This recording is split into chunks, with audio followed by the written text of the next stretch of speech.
Hello,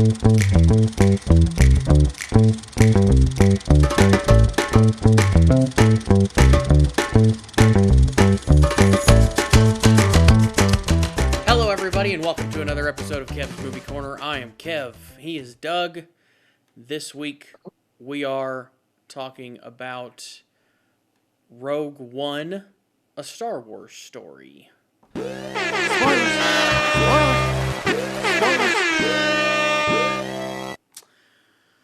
Doug, this one is fifth movie in this. Yeah, 5 movies.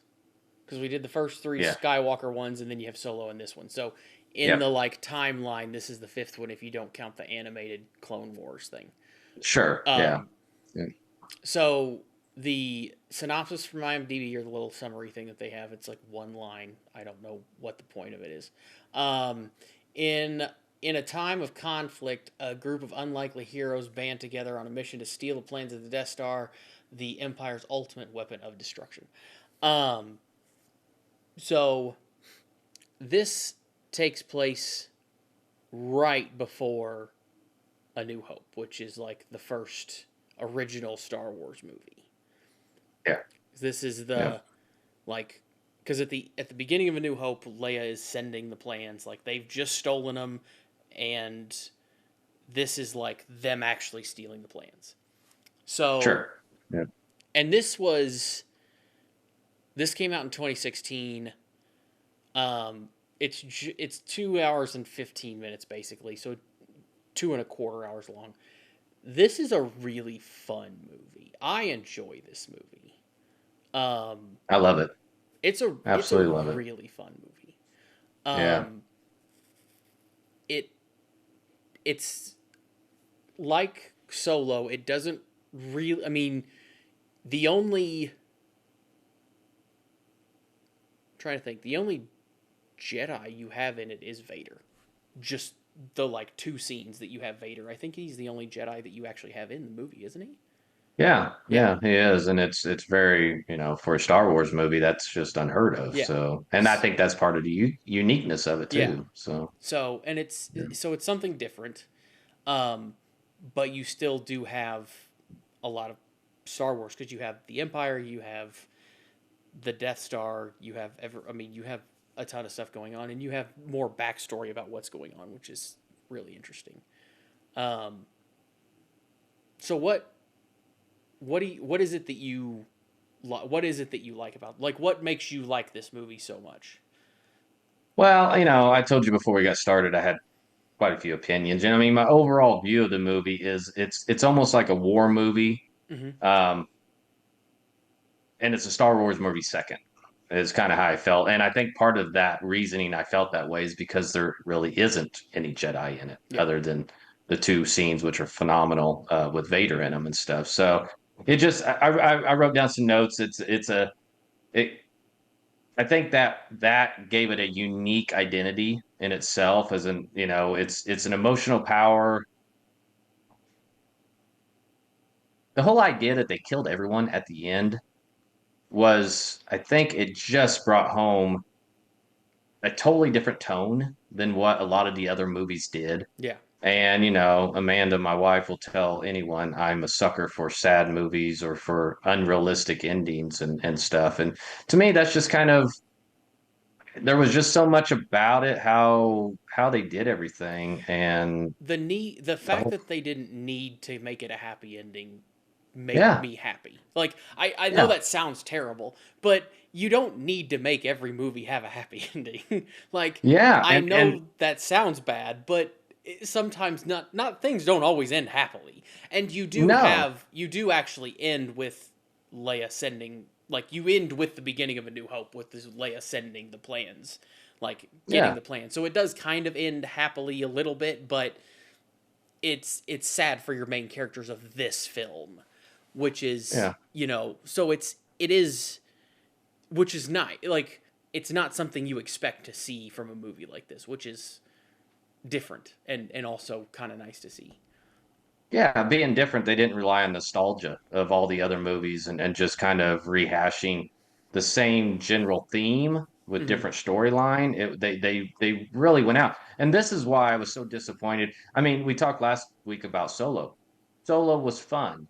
It wasn't great, wasn't bad, but Rogue One came out before that, Mm-hmm. and Disney did such a good job with Rogue One. I think that's part of my disappointment in Solo, which, like I said last week, Solo really didn't need to be made. Where this one actually showed a exact purpose. It showed a lot of different dynamics about um, how the Death Star, the tensions and stuff on the, it's not really political. There was just a lot there that kind of tied into exactly how, because, in the very first of New Hope, she has the plans, but you came with your own conclusions as how did she get the plans? Mm-hmm. And I thought they seamlessly tied these two together at Yeah. the end. I thought it worked really well. So there's a lot of good. I mean, it's not perfect.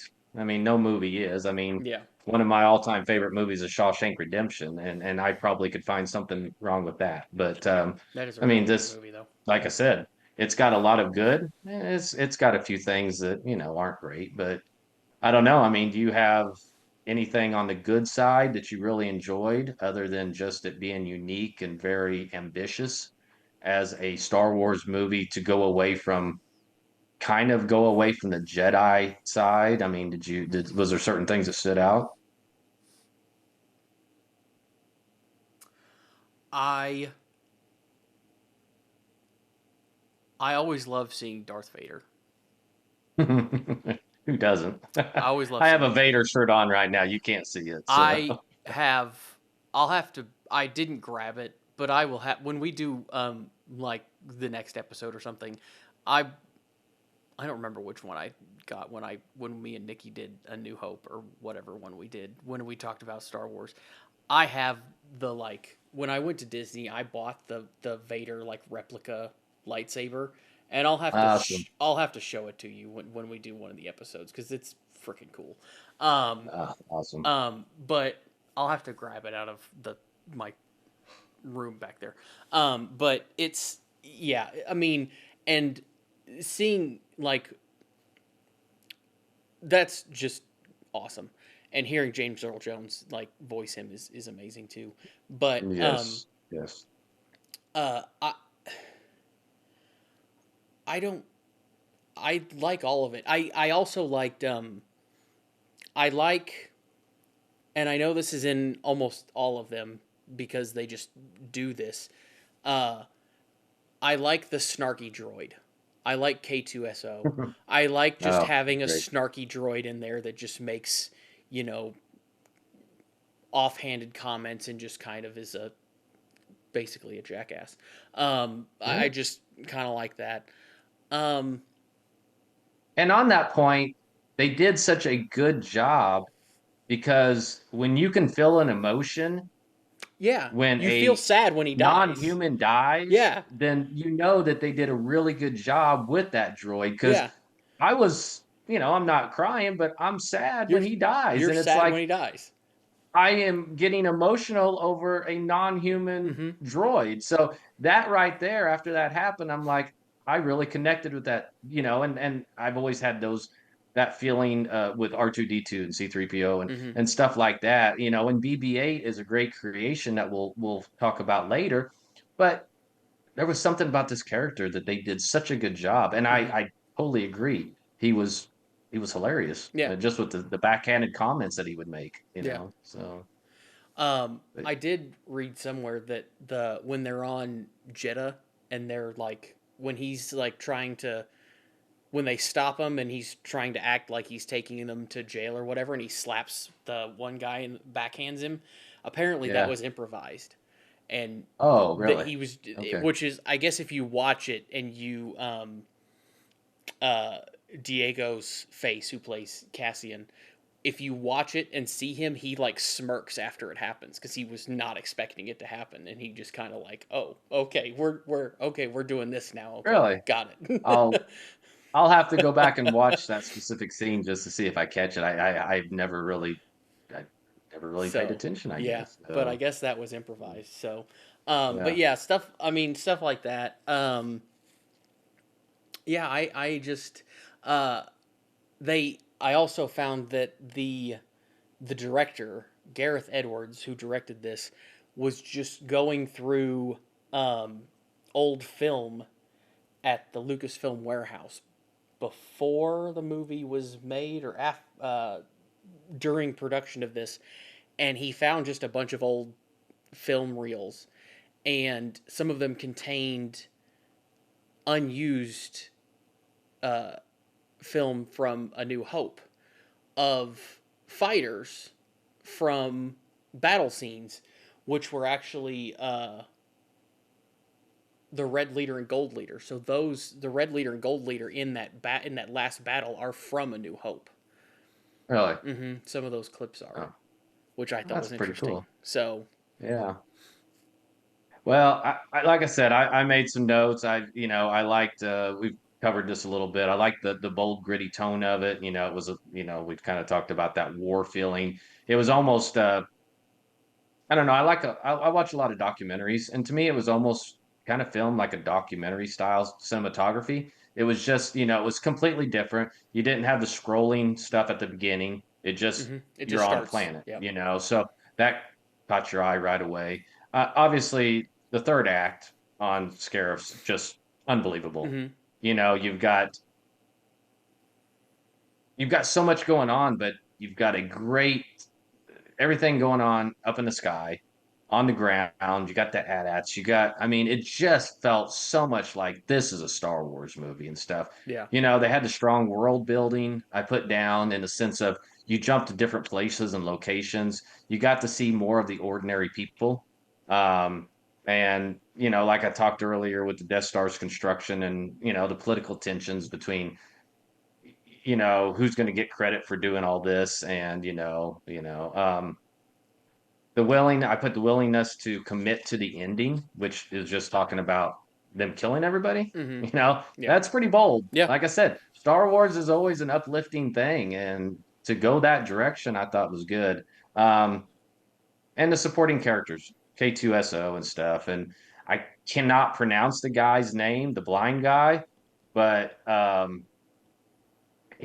Oh, can't pronounce his name. Chirrut. Yeah, I think Yeah. that's it. But obviously when they go to put the bag over his head, he's like, Yeah. I'm blind, Yeah. So, there's a little comedy there, but he's great. So, um, some of the bad stuff I put down was a little bit of undeveloped main characters and stuff, but I think that's why you haven't watched Andor, if I remember right. There's I two haven't seasons watched of it. any of the Okay. shows. Well, it gives you the backstory of Cassian. Okay. So you have so much going on that you're basically focused on the plot more than you are development of the characters. And Andor goes back and you find out a lot about the backstory of Cassian. Okay. So if you ever want to go back and watch something that is so well done, I could talk for probably 30 minutes of just the positives on that. Um, the first act was kind of choppy, but I enjoyed it in the sense of jumping around from scene to scene, planet to planet and stuff. Mm-hmm. But what'd you think of the CGI?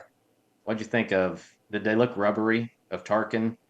Tarkin. Tarkin And is the Tarkin is the one that looked the worst. yeah, Um, he is the only one that like stands out to me. Um, he looked rubbery. yeah, he Yeah, doesn't look like a real person. Everyone else looks. I mean, everything else looks pretty much normal. Leia at the end doesn't look quite right. Um, yeah, but everyone else looks pretty much normal. I mean, yeah. And uh, I don't know how you feel about movies when you replace the character with someone else, even though it's the same character in the show. I hate that. So, I mean, back in 16, that was good CGI. yeah, Now we look at where AI is at, and it's not that good, but he's still playing a crucial role. So I'm yeah, still glad they did it, and you just got to accept what the technology was back then. yeah. I Um, mean, I understand. I almost wish. What I kind of wish they would have done if they wanted to have him in it is I wish they would have filmed it or shot it differently to where you never saw his face. Okay. Or you saw But would have people known it was him? I don't know. I think that was part of it. You know, I mean, for possibly somebody like me who, you know, is a Star Wars goober, I'm going to know who that is. But, you know, for a lot of people, are they going to know and be able to tie that in? Um, I don't know. I don't know. And maybe if they could have done it from afar where it wasn't so close up, Yeah. that they could have skewed it and you could have still got a general idea. But I agree. If there might have been, you know, and this movie had a lot of reshoots. Mm-hmm. You know, I don't think it had quite as many issues as what Solo did. But you know, I was reading something that, and I didn't really catch on to this myself, but they said some of the character and like I said lacked a little development, and I do agree. But I guess some people were complaining that the characters weren't consistent on what they were wanting and or what the goal was of each character, and I didn't really catch on to that. But they Mm-hmm. kind of chalked it up to the reshoots and the rewrites kind of made it hard to stay consistent with the character because it was kind of being rewrote almost as they were doing it type thing. I didn't So it feel was like there easy to was. get. Yeah, I I didn't. didn't feel like Yeah, that that was was an a issue, but criticism that I just didn't catch. yeah. So, um, I, like I said, I think everyone's favorite scene is the ending when, you know, when Vader just lightsaber comes on and it's Yeah, dark. when it's dark and you all of a sudden see his lightsaber just light, that's a great And that's a cool visual right there. Like that is phenomenal with the music and just, you know, like you said. And a lot of people are like, well, you go from that and then you go to A New Hope where he looks like he's slow. Because you know, we'll talk about it next week, but you know, the lightsaber fight between him and Obi-Wan looked like a couple of old men. At the time, it was fine, but then they come and do this, and a lot of people are like, it doesn't tie well together. And I'm like, well, it's 30 years sometimes difference. Like you got to look different. I mean, you know, if you think about it, Lucas's original idea was 6 films. You know, Solo, this one, and the last three was not, you know, he had already pretty well told his story. This is yeah, all filling in some gaps. yeah, And you get 9 or 10 films, whether it's Harry Potter, this, I know you like James Bond movies, mm-hmm. and you get a lot of different movies. They can't all just be stellar, you know. I mean, Yeah, yeah, I mean, I love Goldfinger, Doctor No, you know, From Russia with Love, all these and that. But then you also get something like Moonraker, you know. So I mean, there's gonna be movies in every series when you have multiple ones where there's gonna be some stinkers. Or I think I even put on my opinion on this on the good parts and the bad parts. I don't think I actually had written down bad parts. I think it was not as good parts because yeah, really the movie overall is so enjoyable, and it was just like keep going back to this after seeing this and walking out of that theater thinking that is a Star Wars movie. mm-hmm. Walking into Solo, I that was part of I think I had just so much hope and anticipation that it was probably never going to hold up no matter how good it was after Yeah, seeing Rogue One. yeah. So Because Rogue One was very very good. Um, yeah, it was it was so incredible. Yeah, yeah, it was, and like we talked earlier, it was so different to have such a good movie that wasn't centered around a Jedi. mm-hmm. Yeah, You know, it was well done. It mm-hmm. filled in a lot of gaps. Mm-hmm. It did. So Um, and you also have it's just a interesting. You've also got a different kind of. I mean, you've kind of got almost a hero. I mean, in Jin, you've kind of got a weird um, dichotomy of a hero too, who as being the daughter of a empire like weapons like you've kind of got a weird like you understand mhm. what I'm trying to say, like Yeah, being the head of the weapons like dude who built the Death Star, exactly. you've got a not what you would think of as a Almost like an anti-hero He's type almost of like an thing. anti-hero Yeah. almost, I mean, everyone, he built the Death Star. He's a horrible person. Well, if he didn't build it, they were going to kill They him. were going to build it You know, anyway. Yeah. yeah, his wife was already killed and Mm-hmm. stuff, and he was trying to, he was trying to make the best out of a horrible situation Mm-hmm. where it's like they're going to kill me, and they're probably going to kill me even when I do get this completed, but I'm going to sabotage it. It was Yeah. just a matter of getting that.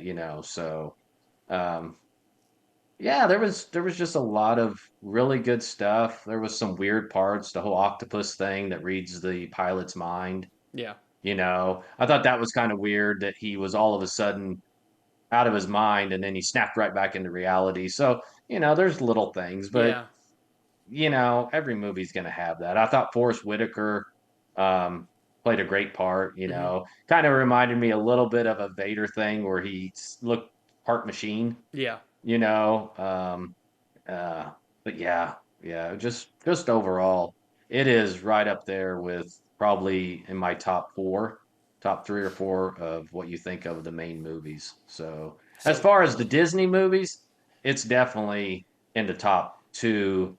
It and Force Awakens are, depending on which one I've watched most recently, is probably going to be number one.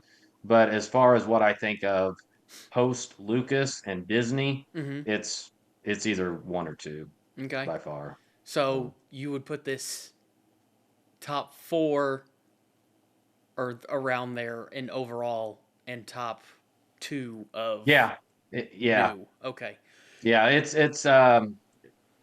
in the top four. It's either 3 or 4. Like I said, Okay. that and Force Awakens, I go back and forth on. Okay. So So you're yeah, right in line with what Rotten Tomatoes has this as. This is according to whatever, however they rank this or however people rank this. This is number 5.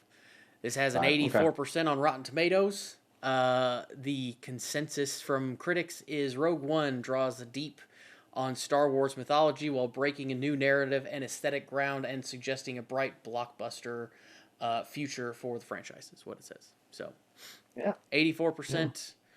Again, I don't know why they need to put a Star Wars story after the title, but we need to apparently let everybody know that it is Star Wars. So, Well, they're just wanting to make sure that if you just see Rogue One on, if you're looking at what movies are out, and you don't have a clue what Rogue One, you see a Star Wars, okay, then it yeah. brings you in. So Which where's it rank in your hierarchy here of the movies? um I'd put it up there too. Yeah, it's probably up uh I would probably put it in the top 5. Yeah, Yeah, top 5 or 6 overall. yeah. Yeah. Um There's just like I said, for as choppy as the first act kind of was, which a lot of times it takes a while to get into a movie. mhm. Man, the last act of the movie just makes up for whatever shortcomings were everywhere else. That last 30 minutes, 35, 40, whatever, man, that it makes up for any indeficiencies you see in the rest of the movie, for me at least. Yeah. So, And I think even though it is choppy, I think it doesn't I don't feel like it hurts anything cuz it is like they're doing they're telling a story with it. Like it's choppy, but there's stuff happening and everything. Like it's always moving the story forward. There's stuff happening in different places, so it's just choppy because everything's happening in different locations. So I feel like that's the only reason that it seems choppy is everything's happening on different planets. yeah, Yeah. I agree. There's an Avenger movies, and I'm not gonna probably quote it right. I don't remember if it's Endgame or Infinity War, but there's one of those where at the beginning they're kind of jumping around a lot, and it was just hard to really for me get into it because Mm-hmm. we're moving from planet to planet to planet, and that's kind of the feel. That's the closest I can think. But you're right. It each planet has something going on. Mm-hmm. It just you're jumping from one thing to another Yeah. so quick that it just took a little while to kind of settle in and stuff. But like I said, it's it's a minor complaint of mine, but not really that big a deal. Yeah. So I just realized now looking down at this whole list of all these movies that I've made fun of Star Wars or Solo and Rogue One for saying that they're a Star Wars story, but every single one of these movies starts out with Star Wars and then episode whatever and then the title. So every single one of these has Star Wars in the title. well, at least They're at least they're consistent. consistent. They're They're consistent. They're consistent. very So consistent. yeah. Um, Well, A New Hope came out in '77. I was 3 years old, yeah, so I always called it Star Wars. yeah. I I didn't realize it actually had a name, I don't. A New Hope. I If just thought you it was Star Wars. if you look at I have the VHS, two of them actually. I think even though I don't have a VHS player anymore, I don't. If I look at the case though, I don't think it says A New Hope on it. I think it just says Star Wars. That would be interesting. That would be interesting. And did you know that on here talking about jumping and being choppy, jumping back to Rogue One, that a lot of the trailers, if you go back and watch some of the first few trailers of Rogue One, None of those scenes there's are a in lot the. of scenes. Yeah, There's a lot of scenes that never show up, and mm-hmm. that's part of that reshoot, rewrite, and stuff. I saw that too. Because once I read that, I went back and watched some on YouTube, and there's some stuff that you're like, oh, yeah, that never was there and stuff. So, and I think that happens more often than not because as you're editing and doing stuff, I bet you there's a lot of, you put a teaser trailer out there or something a year in advance, and some which are usually pretty short little clips, but Yeah. that happens more often than not where something doesn't quite make the final cut of a movie and stuff. So Oh, I'm sure. that'd be interesting. When you look at that VHS tape, I'd be curious to see if if it has I'll A have to New Hope go. on there. I'll have to go pull it because it's in a.